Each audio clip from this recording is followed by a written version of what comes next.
Hey geography students, this is Mrs. T and I'm your geography teacher this semester. This video we're going to go over the syllabus, and the very first quiz that we have in the class is going to, some of the information on that very first quiz is going to come from this syllabus video, because the first quiz is basically an introduction to the class, or orientation to the class, I guess is a better way to put it, and some of that orientation comes from this little old video that we have together. So anyway, normally every single week that we have class together, you're going to have a video, maybe two, maybe three, of me telling you about the course content, giving you information to take notes about, just as though we were in a face-to-face classroom together. Well, almost just as though. I usually have a dry erase board behind me, and you'll take notes from that, and I will, pose probing questions. Unfortunately, you won't be able to respond right away, but you'll have my cell phone number so that you're able to get back with me with your personal questions that you want me to address with you personally. And we will also have discussion board features in or blogs, interactive features in our Blackboard class that we have together, so that you can have a voice and communicate with not just me, but your fellow classmates too. So we'll build a community in our classroom that way. So anyway, use this video to get that orientation to the class, but also get into the habit and expectation that you will have one or multiple videos that I make every single week, in addition to videos that might come from other sources like the library databases or Nat Geo or other YouTube channels besides my own. So anyway, hi. Get used to this, okay? All right, so let's get busy looking at the syllabus for a second, please. This is cultural geography class, and so this is one of those classes that transfers to any other Arkansas institution.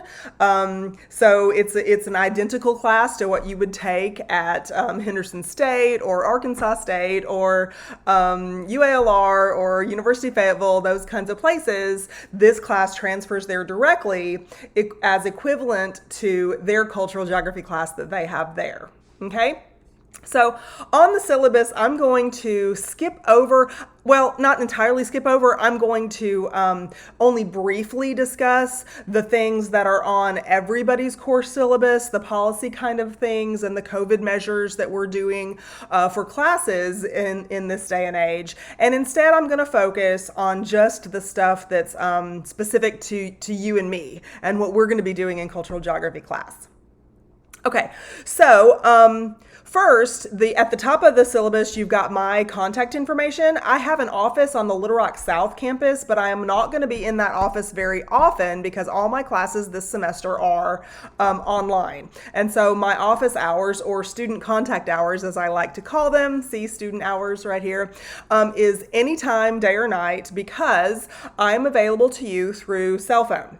My cell phone number is in an email that you should have already received. If you haven't received it, or if you missed out on receiving it, maybe you added the class just a little bit after I sent that email out to you. But also it's in our Blackboard class. So when you click on faculty information or contact information, I can't remember what the link says, but it says contact me or something like that, along the side of the Blackboard class, one of the first things that you'll see is my cell phone number. So you'll always have that access. If you have not already texted me with who you are and that you're in my cultural geography class, please get my cell phone number as soon as possible and do that. I'm going to save you in my contacts so I know who you are the next time you text me, and please save me in yours so that when questions come up, anytime, day or night, see what this says? Anytime, day or night, please text me. My cell phone does not give me audible messages. It doesn't ding or tingle or anything like that when a text message comes through.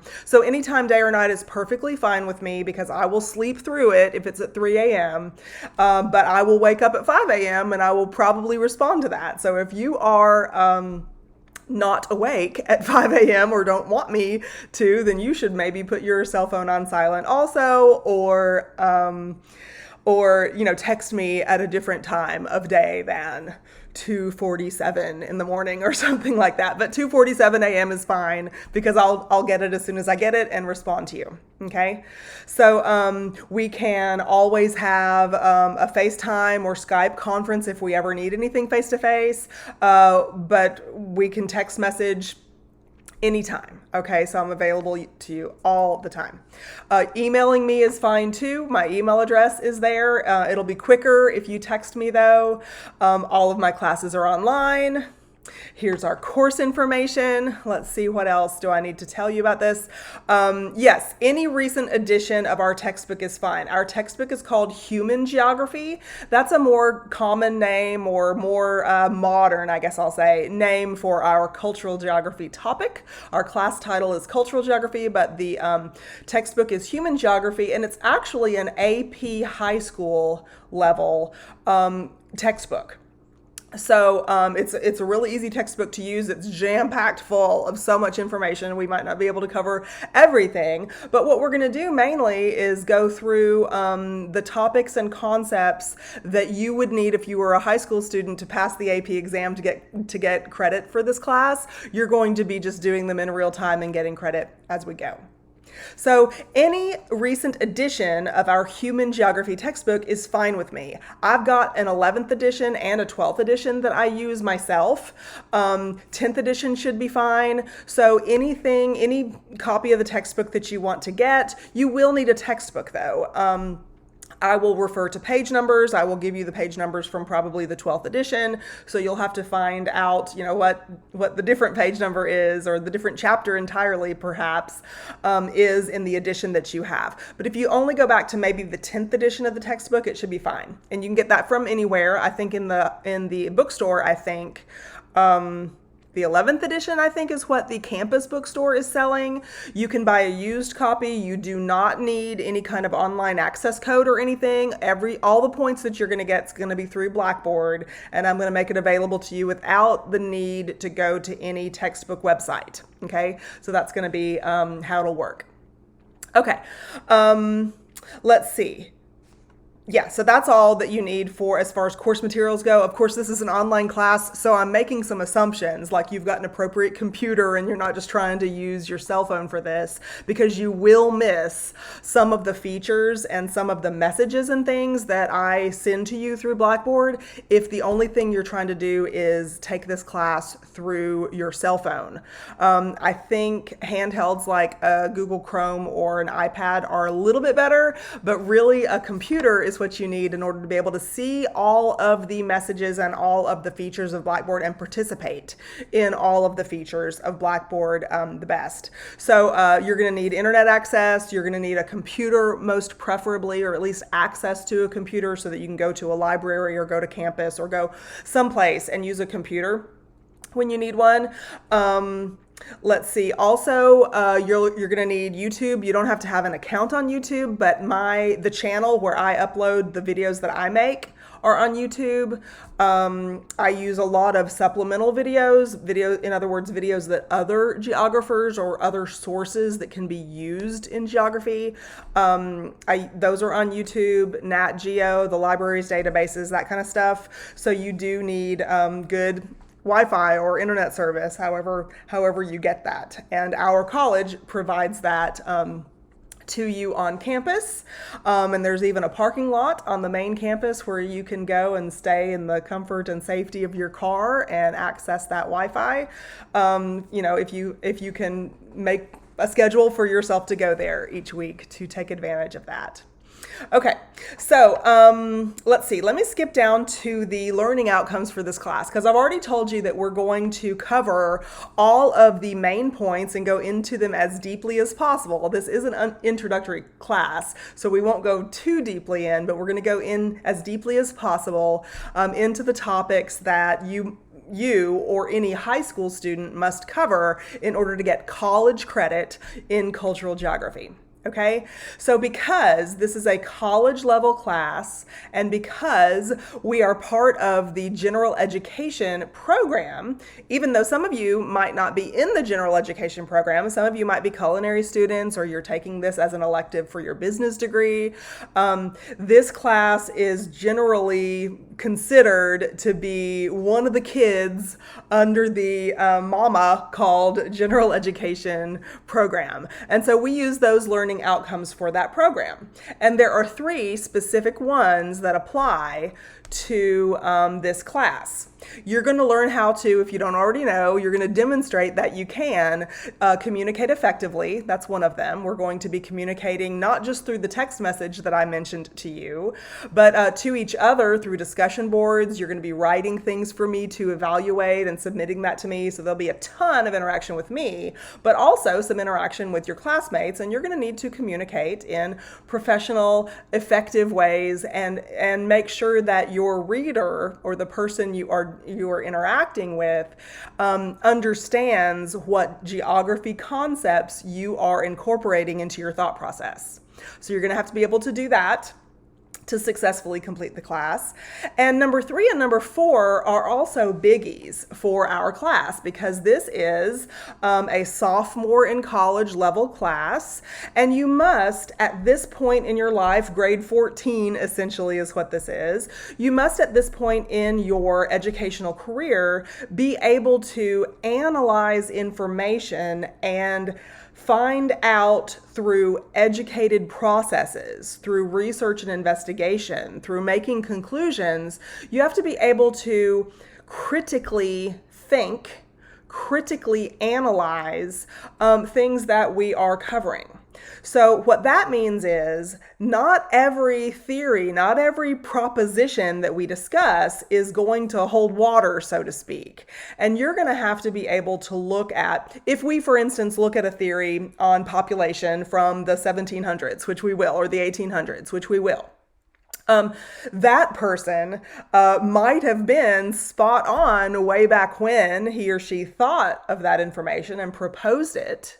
But nowadays, since we have a couple hundred years behind our belts since that theory was first proposed, it might still have some value to us, but where are the holes that are in it now in light of the hindsight that we have of the last 200 years? That person did not have that historical experience. That person did not have that perspective. And so can we find the parts that are good, that still hold water, so to speak, or can we find the parts that are outdated and obsolete that we might not need to rely on so heavily anymore?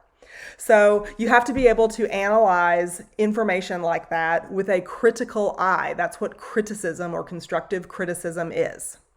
You also need to be able to synthesize concepts. That means we're going to have lots of different topics that we discuss. There's individual chapters in the book that change topics as we go, but those topics are all intertwined. And so it's going to be your job and mine to kind of bring it out of you. It's going to be your job to be able to make informed connections between the different pieces, or among, I think that's the correct word there, among the different pieces of information that we discuss. For instance, in the first half of the semester, we're going to talk about agriculture and agricultural revolutions, industrialization, industrial revolutions, plural, globalism, that kind of stuff. These are in 3 separate chapters, but man, they are overlapped and intertwined, and we're going to talk about migration and population and public health and all of these different kinds of things that are all synthesized into reality, really. And we can't just really put them in boxes on a shelf that don't touch. These things touch. And so that's what we're going to be doing in this class together. Specifically for our class, we have these 3 learning outcomes. You are going to need to be able to shift your thinking. Maybe some of you need to do this. Maybe some of you already have this experience. But in geography class, we think very, very differently from perhaps the way you've been trained to think up to this point in your background. In geography, we don't really ask who, when, and what they did. Those are really history questions. History wants to know, when did this happen and maybe why, but mostly who did this and, where was it and that kind of stuff. What we want to know in geography class is we want to know why the where is important for the concept. So we want to know where and the attributes of the where. So why did something happen? Why was horticulture or animal husbandry? Don't freak out with those words yet. We're going to learn about those. Why did horticulture begin at this place? Why did animal husbandry begin at this place? What were the features? Why did these things happen? Where they happened, what geographic features, like a river or a fertile delta or something, right? So we're going to be looking at stuff like that.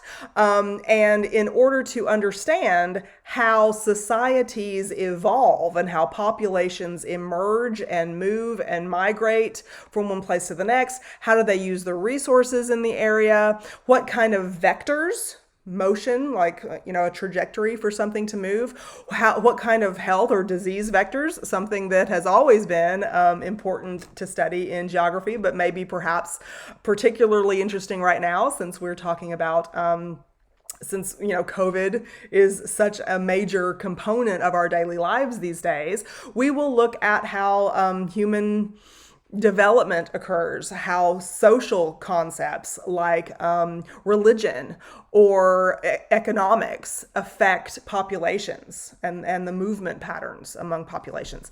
And so our learning outcomes give you more specifics about the concepts that we're going to need to learn how to synthesize, about the issues that we're going to need to practice analyzing with a critical eye. And all of that we're going to be communicating effectively through our Blackboard class and text messages and emails and stuff like that. Okay? So that's what our class is all about. I've got a ton of sections in the syllabus now that I am not skipping over quickly simply because they're not important. They are important, okay? But I need you to read about them yourself, especially if you have on-campus classes. They are particularly relevant so that you can understand what your responsibility is and what the college's expectation is for your behavior regarding safety measures that we have in place and what to do if any of these things happen for you. Look what Mrs. T says, stay away from campus if any of these things happen for you. Also, if you have lab classes, we've got all kinds of protections in place for you and for us too. But when you're safe, we're safe. Okay, so please take a moment to read that carefully. Okay. Also, if you are concerned or if you see any holes, remember this critical analysis thing we were talking about a minute ago. If you see any holes or any things that we've overlooked that you have a question about, a concern about, or a complaint, I hope not, a compliment would be even better, a way to go, attaboy kind of thing. We have this link provided to you in our syllabus where you can share your voice. And believe me, I'm on the committee that reviews these things. When students submit them, we listen and we make changes based on your one individual voice. If you're the only one who says something, we consider your point of view very carefully. And we thank you very much for the feedback that you can give us, whether it's a complaint or a compliment, which we like better. We want to hear from you. So there's the link to how to do that. So attendance is important in all of your classes, but since this is an online class, I need to tell you that attendance is based on how much work you turn in, how often you turn work in. That's your attendance. You're not going to get attendance points from me, but what we need attendance for online classes is really for a federal government guideline that we have to follow in order to be able to award financial aid, Pell Grants and loans, for instance, to students. We have to keep track of how much participation a student is doing or not. So some students, I know this is not you, I know I'm not talking about you when I describe this, but I have heard that some students sometimes enroll in a class just for the financial aid money. I know that's not you because your success and your long-term goal this class is part of that puzzle that you're putting together. But I've heard that happens sometimes. And so that participation in an online class and submitting gradable work is what keeps you in kind of good standing with your financial aid. If at the end of the semester, if unfortunately, and I hope not, if anybody gets an unsuccessful grade at the end of the semester, one of the things that the registrar's office asks faculty members to do is to look back to see like when the last date of attendance was for a student. And so in an online class, the way I do that is I look back to see, okay, when did they stop submitting work? And if they were only submitting the bare minimum of work just to kind of stay active, that's also visible too. And so I have to put in like the last date of attendance, and I usually do that by saying like when was the last time you submitted a quiz or whatever the points were that you earned. So please just keep up with your work. I've got the schedule for when work is due and what you can expect. I hope I've got it really, really predictably organized. From feedback from students in the past, I've gotten better and I think good now at making the points that you're supposed to earn pretty predictable in the calendar so that there aren't any surprises for you. So anyway, and I do that in part to help you keep up with your attendance, even though this is an online class. Okay, so how do you earn those points in this class? We are going to have a couple of weekly things, and notice that I have this asterisk kind of around weekly. That's not really so much because I have a footnote to tell you, but just to highlight that because I have like a kind of a disclaimer about what weekly means right here.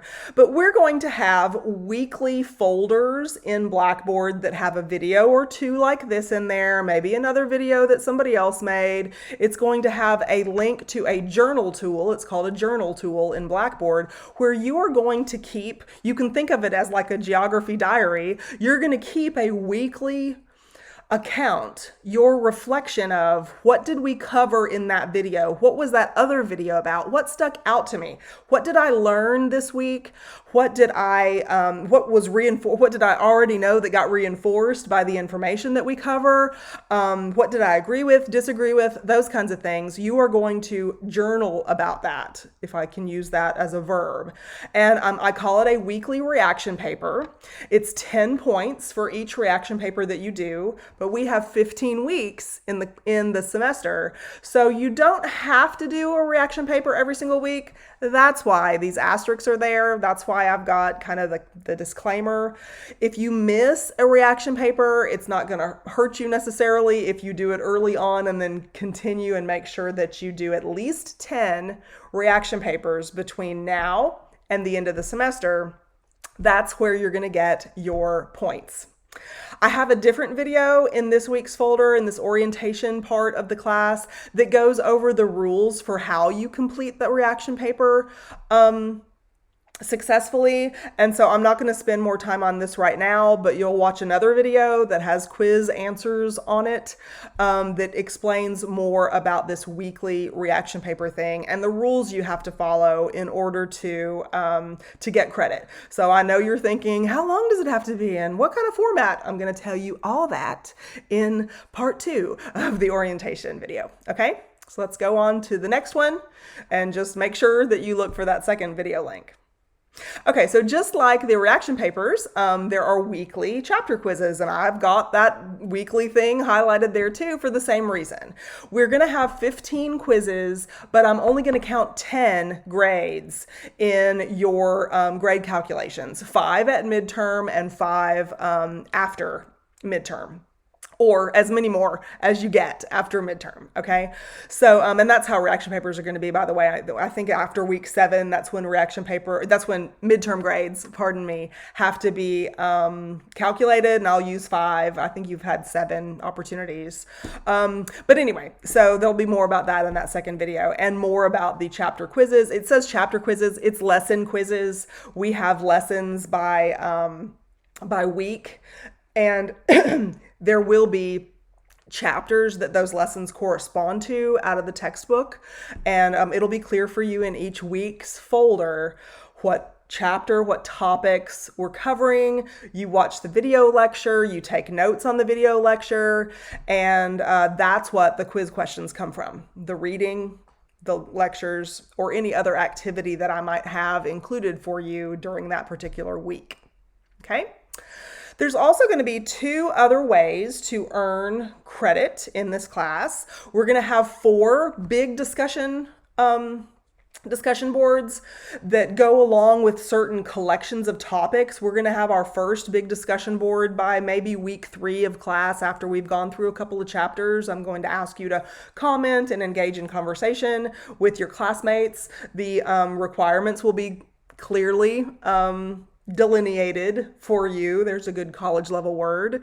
You can ask Siri what delineated means. Anyway, the requirements are going to be clear when you get to the discussion board, so we won't go over that now. But it's 25 points for each discussion board, 100 points total between now and the end of the semester. The same thing goes for the current event or cultural geography issue analysis projects. Gosh, I could have come up with a shorter title for that. Maybe I'll try that next time. Anyway, there's 200 points in the class possible for analyzing cultural geography current event issues.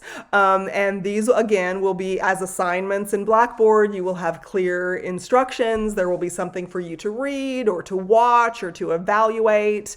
Last semester, I did stuff with Minecraft and what's the other video game? Fortnite. There we go. I used those kinds of things for you to analyze using some geography information. So I'll come up with something like that hopefully will be fun for you to do, but you can also use your geography knowledge that you are supposed to be getting, and I'll be able to assess how well you are processing that knowledge and how well you can analyze a scenario based on applying that knowledge you're getting to the scenario.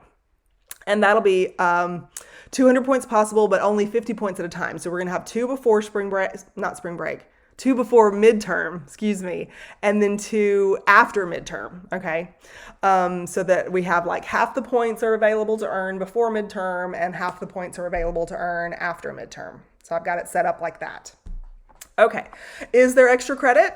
This is a question that I get usually like the last week of the semester from people who, the semester just got away from us, right? So I understand that. That happened to me several times, actually more times than I would like to say when I was in college, but it happens. And so what I've decided to do with my classes this semester is incorporate the extra credit that people always ask me for, incorporate it into our weekly folders. So every single week, there's going to be a discussion board in each week's folder that you have an option, not requirement, but an option to participate in.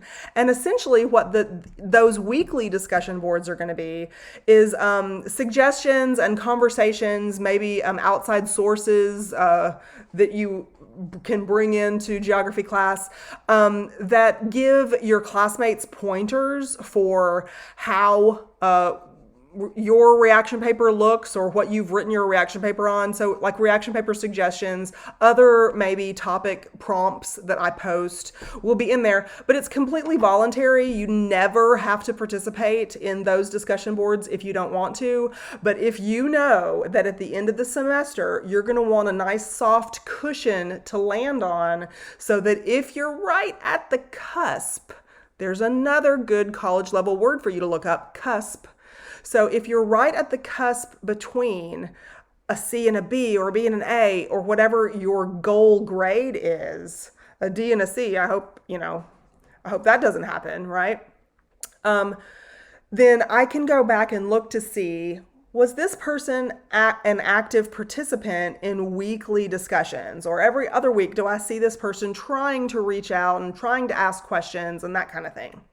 So there will be a weekly discussion board for that, and please use that for the questions that you have that you might not text me about, but maybe you want to ask all your classmates to weigh in on that stuff too.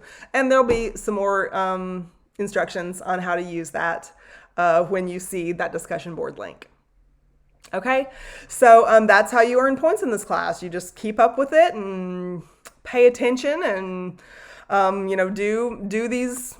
do this work, and we're going to be successful in this class. That's why I'm here. I'm here to see a whole bunch of you, if not all, finish this class at the end of the semester with your goal grade in your hand. Okay, and that's what my job is. I'm here to do that for you. That's why you've got my cell phone number, so that you can make sure that I do that job. And we're going to do this together. Okay, so this is how you do it.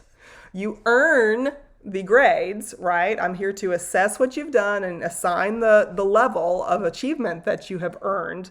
But you're going to earn this, but I'm your helper the whole way. Okay? Alrighty, so then there are some other sections here that I need to mention briefly. This academic integrity policy is about cheating and not cheating, okay? It's about plagiarism and not plagiarizing, okay? So do not get somebody else to do your work for you. Don't turn in your boyfriend's work from the University of Texas because he just did an analysis of this last week and you're gonna just borrow his assignment. Don't, because I'll find out. I have my ways, okay? I guess I should do this. I have my ways. Anyway, but just don't do it, because this is about you and your beautiful brain and how you are blossoming and growing and fulfilling the requirements of that degree plan that somebody took the time to say, this class is relevant for the degree plan that you're getting, because this is going to make you a better or well-rounded chef, manager, hospitality worker, general education transfer student. It's just going to help you with the skills that you need to excel in your chosen career field. Okay, so don't do any of this.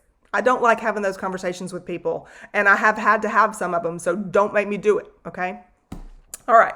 So if you need any sort of course modification in order for you to be successful in this class, I am all about that. I'm all about every single student's success. So just provide me with that letter that gives me a clear instruction of what I need to do for you, because I want you to be successful in this class. And all your classes, by the way. Okay, so code of student conduct, sexual misconduct. Ooh, I hope that that does not happen, but you have resources. We are on your side, and you have resources here at UAPTC if you need our help. And I've given you the direct number to the guru who is in charge of all things that necessary to help you deal with those kinds of situations. I hope they never come up. You'll do a course evaluation about this, but here's the other thing that I wanted to go over with you is the tentative course schedule. I think this is pretty darn accurate, but I have to put tentative in there because you never know. Okay, you never know if we're gonna get stuck on one thing or if I'm gonna have to review stuff, because that's what I use those weekly quizzes for. The weekly quizzes are gonna kind of be a pulse check where I get to see, are these students keeping up with this info? Does my lecture seem to be making sense to these folks? And so if I ever notice that there's like some gaps that consistently several students have gotten off track, then that's not the student's fault. That is my fault, and I need to go back and pick up and fix whatever I have broken. So that's what I use the quizzes for. Okay, so they are just as much for your growth and benefit as they are for the point entry. Okay, so each of these lessons that I have listed here. Of course, our first day of class is January 19th, isn't that right? And our last day of final exams is like May 7th, I think, but the academic calendar is online for us to look at that. But each of these weeks or each of these lessons will have a separate folder in Blackboard. I'm even going to have a spring break folder in Blackboard. You won't have videos or anything to watch, but you will have a quiz and a reaction paper opportunity to do, kind of like another extra credit opportunity. It's not really a lesson week, but you're going to be able to go ahead and earn, there's 20 points worth of earning that you can do that week if you want to, or if you've missed one or more than you would have liked prior to midterm. You'll be able to do that in spring break. So I want to call your attention to these chapters that we're going to cover here. I've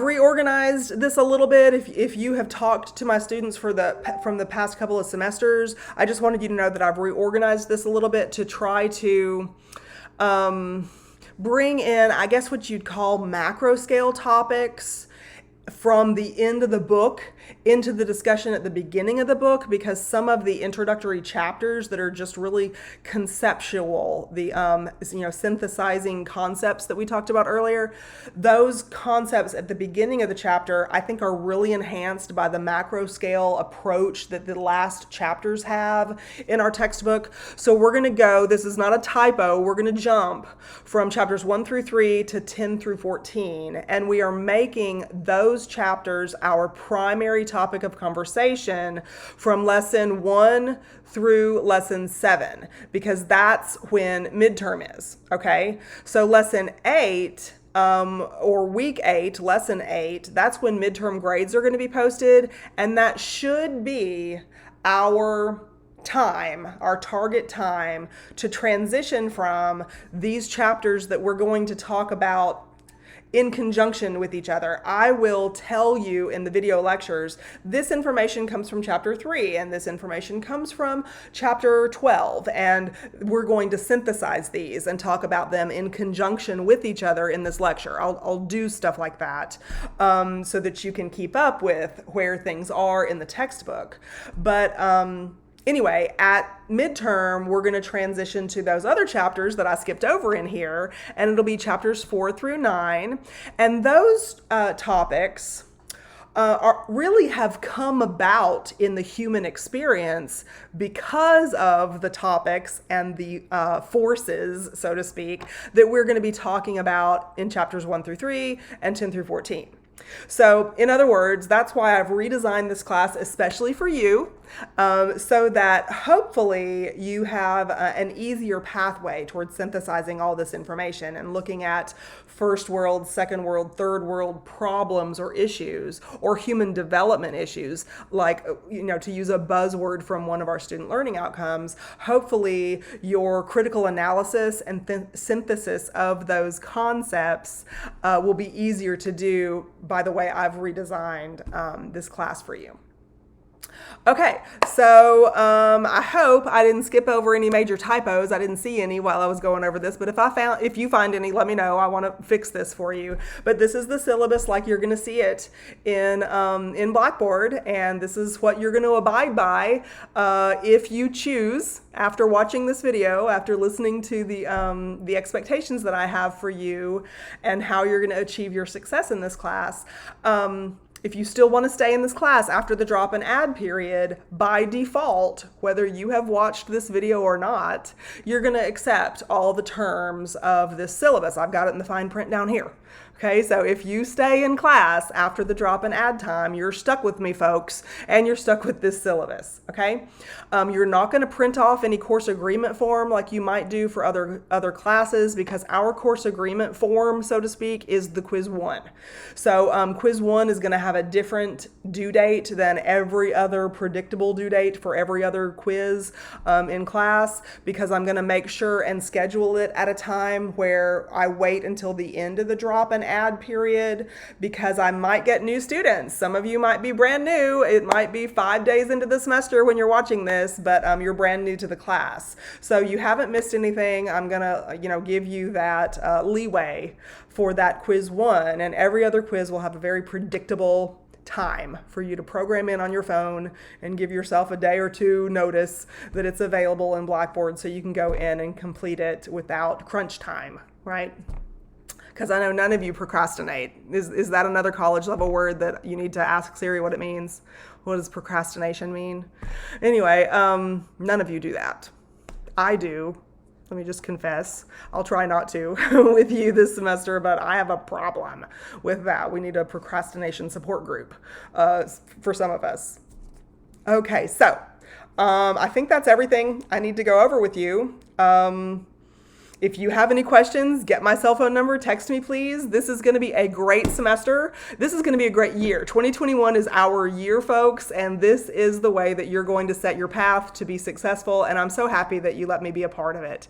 So please live up to your end of the bargain. I promise you I will live up to mine, and this is going to be great. I can't say it enough. See you in the next recording. Bye.